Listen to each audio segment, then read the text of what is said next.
कहानी की शुरुआत में हम देखते हैं कि पूरी दुनिया में रेडिएशन फैल चुका है, जिसके कारण सभी लोग मारे गए थे और पूरी दुनिया की इलेक्ट्रिसिटी भी जा चुकी है। इसी दौरान हम एक गांव में एक अकेली लड़की को देखते हैं जिसका नाम एन होता है। वो रेडिएशन से बचने के लिए खास तरह का सूट पहनकर पास के स्टोर से सामान लेकर घर आ रही होती है। फिर जब एन अपने घर के पास आ जाती है तब वो अपना सूट निकाल देती है, क्योंकि जहाँ वो रहती है वहाँ पहाड़ और जंगल है और यहाँ पर अभी तक रेडिएशन नहीं फैला है। फिर एन घर आने के बाद खुद को साफ करती है और नहाती है, ताकि अगर वो रेडिएशन के संपर्क में आई भी हो तो वो धुल जाए। एन नहाने के बाद सो जाती है। अगली सुबह एन उठकर अपने खेत के काम करने में लग जाती है। एन यहाँ अपने कुत्ते के साथ रहती है। वो अकेलेपन से जूझ रही थी, लेकिन फिर भी अपने अस्तित्व को बनाए रखने की कोशिश कर रही थी। उसे लगता नहीं था कि यहाँ पर कोई इंसान बचे हुए हैं। एन कभी कभी जरूरी खाने का सामान लेने के लिए पास के खाली शहर में जाती थी। एक दिन एन जब अपने कुत्ते के साथ कहीं जा रही थी तब उसका कुत्ता जंगल के पास भौंकने लगता है। एन छुप कर देखती है कि उसके जैसा एक और सर्वाइवर जिंदा है, जो रेडिएशन से बचने के लिए खास तरह का सूट पहना हुआ है। वो अपने बचाव के लिए सुरक्षित जगह की तलाश में भटक रहा था, जहाँ रेडिएशन अभी तक ना फैला हो। इस आदमी का नाम जॉन होता है। उसे लगता है कि इस जगह पर हवा और पानी रेडिएशन के कांटेक्ट में नहीं आया है, इसलिए वो अपना सूट निकालता है। तब उसे खुली हवा में सांस लेकर काफी अच्छा महसूस होता है, क्योंकि यहाँ तक रेडिएशन फैला नहीं था। एन जॉन का छुप कर पीछा करती है और उसे एक झील में नहाते हुए देखती है, पर एन उसे झरने से जल्द ही बाहर आने को कहती है, क्योंकि उस पानी में रेडिएशन फैला हुआ है। जॉन पहले तो उसे देखकर डर जाता है, पर एन उसे समझाती है कि वो उसे नुकसान नहीं पहुंचाएगी और उसे जल्दी से पानी से आने को कहती है। ये सुनकर जॉन डर के मारे बाहर आ जाता है, पर तब तक वो रेडिएशन के संपर्क में आ चुका था और उसकी तबीयत खराब होने लगती है। जॉन उल्टी करने लगता है और जैसे तैसे अपनी वैन तक आता है। वो वैन के अंदर से इंजेक्शन निकाल कर लगाने की कोशिश करता है, पर उसकी हालत काफी खराब होती है, इसलिए वो इंजेक्शन नहीं लगा पाता। तब वो एन को इंजेक्शन लगाने को कहता है। एन उसे इंजेक्शन लगा देती है। जॉन की तबीयत ठीक नहीं थी, इसलिए एन उसे अपने घर लेकर आती है, पर उससे पहले वो उसे साफ करती है और खुद भी नहाती है। एन कुछ दिनों तक जॉन को दवाइयाँ देती है और उसका ख्याल रखती है। एन भगवान से प्रार्थना भी करती है कि जॉन जल्दी से ठीक हो जाए, क्योंकि एन बहुत समय से अकेली रह रही थी। अब वो अकेली नहीं रहना चाहती थी। कुछ दिन के बाद जॉन ठीक होने लगता है। वो एन से उसका ख्याल रखने के लिए शुक्रिया अदा करता है।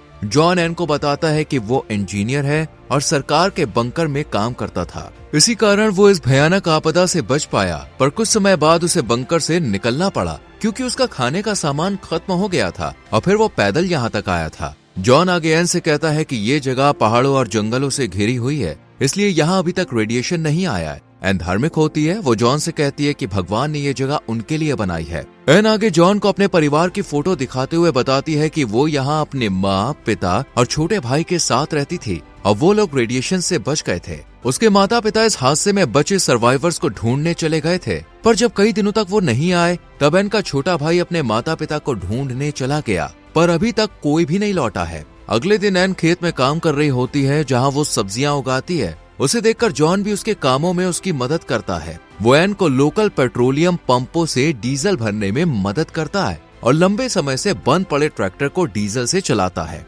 रात में ये दोनों खाना खाते हैं। जॉन एन से कहता है कि वो यहाँ आकर काफी खुश है और उसे पता था कि दुनिया में ऐसी कोई जगह जरूर होगी जहाँ रेडिएशन नहीं पहुँचा होगा। एन भी जॉन के साथ खुश थी, क्योंकि उसे अब अकेले काम नहीं करना पड़ेगा और उसे अकेले भी रहना नहीं पड़ेगा। साथ ही एन जॉन को अब मन ही मन पसंद करने लगी थी। अगले दिन एन पास के तालाब से मछलियां पकड़ रही होती है। फिर वो मछलियां पकड़ कर लाती है और जॉन मछली पकाता है। एन उससे कहती है कि सर्दियां आने वाली हैं, इसलिए हमें खाना स्टॉक करना होगा, क्योंकि ठंड में खेत सूख जाएगा और हमें काफी दिक्कत होगी। और अब हम 2 लोग हैं, जिस वजह से हमें ज्यादा खाना जमा करना होगा। एन चाहती है कि घर में करंट आ जाए, ताकि सर्दियां आने से पहले घर का फ्रीजर चालू करके वो स्थानीय तालाब से मछलियां पकड़कर उन्हें स्टोर कर सके। और अगर घर में बिजली आ जाएगी तो उन्हें अंधेरे में नहीं रहना पड़ेगा। यहाँ जॉन को एन से पता चलता है कि उसके पास एक जनरेटर है जो काफी समय से बंद पड़ा है, इसलिए जॉन उस जनरेटर को ठीक करने की कोशिश करने लगता है, पर काफी देर तक कोशिश करने के बाद भी उसे सफलता नहीं मिलती है। तभी जॉन के दिमाग में एक आइडिया आता है। वो एन से कहता है कि हम झरने के पानी की मदद से हाइड्रो इलेक्ट्रिक व्हील से बिजली प्राप्त कर सकते हैं, पर इसके लिए उन्हें लकड़ी के एक बड़े पहिए की जरूरत पड़ेगी। जॉन को पास में एक चर्च दिखाई देता है जो लकड़ियों से बना था। जॉन लकड़ी का पहिया बनाने के लिए चर्च को तोड़ने के लिए एन से पूछता है। इस पर एन इसे तोड़ने से मना कर देती है, क्योंकि वो धार्मिक होती है और इस चर्च में उसके पिता काम करते थे, जबकि जॉन भगवान पर भरोसा नहीं करता था। और उसे ज्यादा साइंस पर यकीन है। जॉन भी एन को निराश नहीं करना चाहता था, इसलिए वो इस प्रोजेक्ट को आगे नहीं बढ़ाने का फैसला करता है। पर जॉन अंदर से इस प्रोजेक्ट को आगे बढ़ाना चाहता था। वो एन की बातों से दुखी होकर स्टोर में जाकर शराब लेकर पीने लगता है। एन स्टोर में आती है और उसे घर लेकर आती है, पर वो ज्यादा शराब पीने के कारण एन के साथ बदतमीजी करने लगता है, जिससे एन को काफी बुरा लगता है। अगली सुबह जॉन को अपनी गलती का एहसास होता है और वो एन से कल के लिए माफी मांगता है। यहाँ पर एन और जॉन इतने दिनों तक साथ में रहते हुए काफी खुश थे और दोनों एक दूसरे को पसंद करने लगे थे।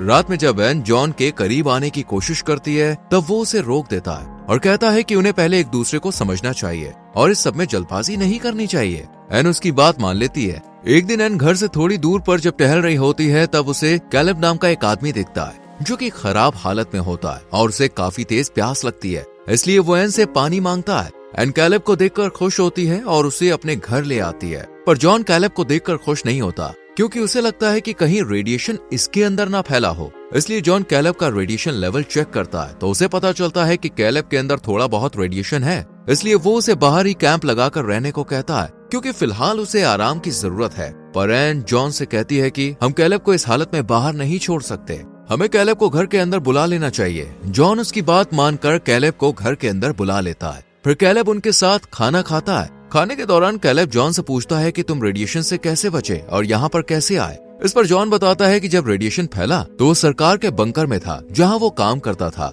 पर जल्द ही उनका खाना खत्म हो गया, इसलिए उसे बंकर से बाहर आना पड़ा। एक दिन जब वो अपनी वैन से आगे बढ़ रहा था, तब उसने एक बीमार छोटे लड़के को देखा जो रेडिएशन के संपर्क में आने की वजह से दर्द के मारे तड़प रहा था। उस लड़के ने उससे कहा कि वो उसे मार दे ताकि वो इस रेडिएशन के भयानक दर्द से मुक्त हो सके, लेकिन वो उस लड़के को मार नहीं सकता था, इसलिए वो उस लड़के को छोड़कर आगे बढ़ गया था। और फिर जब वो वहाँ से आगे बढ़ रहा था, तब रास्ते में उसकी मुलाकात एन से हुई। यहाँ कैलेब भी अपने बारे में बताता है। वो कहता है कि जब रेडिएशन फैलना शुरू हुआ, तब वो अपने साथियों के साथ माइन में काम कर रहा था। रेडिएशन के चलते वो लोग वहीं कुछ दिनों तक फंसे रहे, पर कुछ लोग माइन से बाहर निकलने की जिद करने लगे। इससे उनके बीच में झगड़ा हो गया और आपस में लड़ते लड़ते उन्होंने एक दूसरे को मार डाला। उनमें से सिर्फ मैं ही बच पाया हूँ। इसके बाद जॉन एन से कहता है कि एक बात है जो मैं तुम्हें काफी पहले ही बताना चाहता था, लेकिन मैं तुमको बताने से डर रहा था। वो उसे अकेले में बताता है कि उसे लगता है शायद जो छोटा लड़का उसे खुद को मारने के लिए कह रहा था, वो एन का भाई हो सकता है,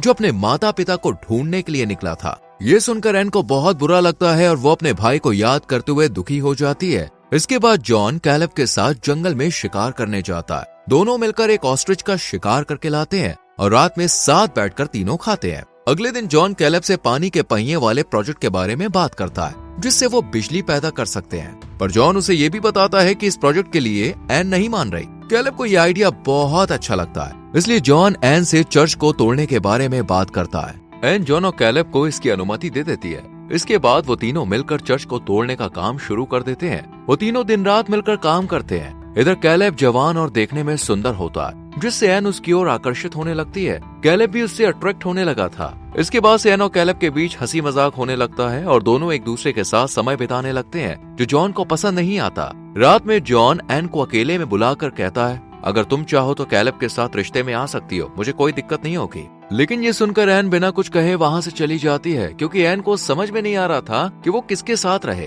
क्योंकि उसे जॉन और कैलेब दोनों ही पसंद थे। इसके बाद से जॉन और कैलेब के बीच बातचीत बहुत कम हो जाती है। जॉन अब कैलेब से जलने लगता है और एन को उसके साथ देखना नहीं चाहता है। इसी बीच पानी का पहिया तैयार हो जाता है। इस खुशी में वो तीनों रात में घर में पार्टी करते हैं। पार्टी के बाद वो पास की झील में नहाने जाते हैं और बहुत मजे करते हैं। नहाने के बाद जॉन एन से कहता है कि वो उसे पसंद करने लगा है, लेकिन एन कोई जवाब नहीं देती है, क्योंकि कहीं न कहीं वो कैलेब को पसंद करने लगी थी। घर आने के बाद जॉन दुख में बहुत ज्यादा ड्रिंक कर लेता है और सो जाता है। एन कैलेब के पास जाती है और दोनों करीब आ जाते हैं। अगली सुबह जब जॉन उठता है तो देखता है कि एन और कैलेब अब एक कपल की तरह बर्ताव कर रहे हैं। ये देखकर जॉन को बहुत बुरा लगता है और वो समझ जाता है कि कल रात इनके बीच जरूर कुछ हुआ होगा। इसके बाद जॉन और कैलेब पहिए को फिट करने के लिए जाते हैं और वो इसे अच्छे से फिट कर देते हैं, जिससे दोनों बहुत खुश होते हैं। फिर जब कैलेब सूट पहनकर रस्सी पकड़कर झरने से ऊपर चढ़ रहा होता है, तब उसका पैर फिसल जाता है, लेकिन जॉन जो पहले से ऊपर होता है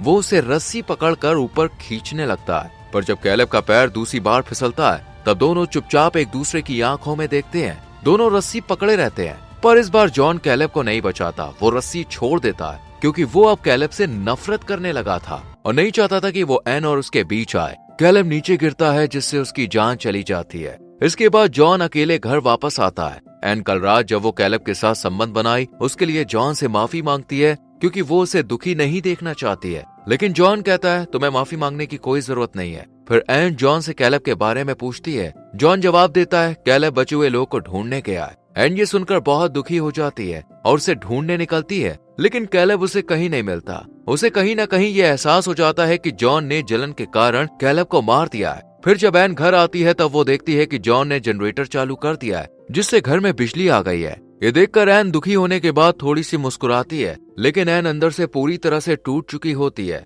वो कैलेब को याद करते हुए पियानो बजाने लगती है। वो गहरी उदासी में पियानो बजा रही होती है और इसी दौरान वो जॉन की ओर देखती है। इधर जॉन जो भगवान पर यकीन नहीं करता था, पहली बार भगवान से प्रार्थना कर रहा होता है और अपने गुनाहों के लिए माफी मांग रहा होता है। इसी के साथ ये मूवी खत्म होती है। दोस्तों आपको क्या लगता है, जॉन को माफी मिलनी चाहिए थी? इस पर आप अपनी राय कमेंट सेक्शन में जरूर दें। वीडियो को यहाँ तक देखने के लिए thank you very much. Video को लाइक और शेयर करें और चैनल को सब्सक्राइब करके बेल आइकॉन प्रेस करें जिससे आपसे आने वाली वीडियोस मिस ना हो। मिलते हैं आपसे अगली वीडियो में।